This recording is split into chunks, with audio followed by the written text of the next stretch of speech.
Ito na, dumating lang, hinihintay ko. Ayan. Buksan natin. So, ayan na siya yung loob. Ayan. Ito yung mga parts niya. Ayan.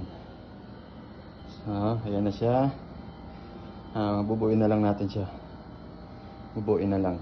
Ayan. Ayun na nga, kinakabitan natin ang gulong.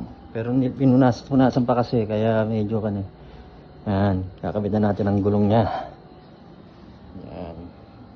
Kunti na lang. Wiring ano natin siya. Ayos na natin yung wiring.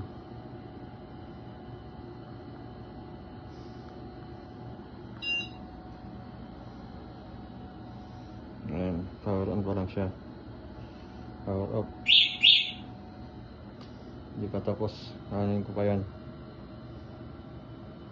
So, ayan na. Natapos na siya. Tapos na siya. Pwede na sa rides.